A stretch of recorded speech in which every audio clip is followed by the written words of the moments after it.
ছাড়ো, তোমাকে থাকতে লাগবে।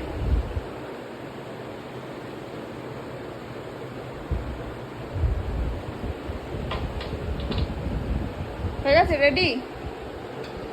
এবার দেখতে হবে যে এখান থেকে জল বেরোয় কিনা। মিক্সার গ্রাইন্ডারে গ্রাইন্ড করার সময় যেটাই মশলা গ্রাইন্ড করছিল তলা দিয়ে জল লিক হয়ে বেরিয়ে যাচ্ছিল, তলা দিয়ে এখান দিয়ে জল বেরিয়ে যাচ্ছিল কন্টিনিউ।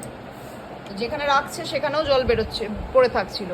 তো এবার দেখা যাক, এগুলো খুলে ফালে সব কিছু খুলে পরিষ্কার করে ব্রাশে করে একদম পুরো চকচকে পরিষ্কার করে দিয়েছে। নোংরাও হয়েছিল, ওর ওরমভাবে তো পরিষ্কার হচ্ছিল না, ভালো করে পরিষ্কারও করেছে। প্লাস এবার মিস্ত্রি এটাকে ঠিক করে দিয়েছে। দেখা যাক, নিচে আর নিয়ে যেতে হলো না মনে হয়, দেখি।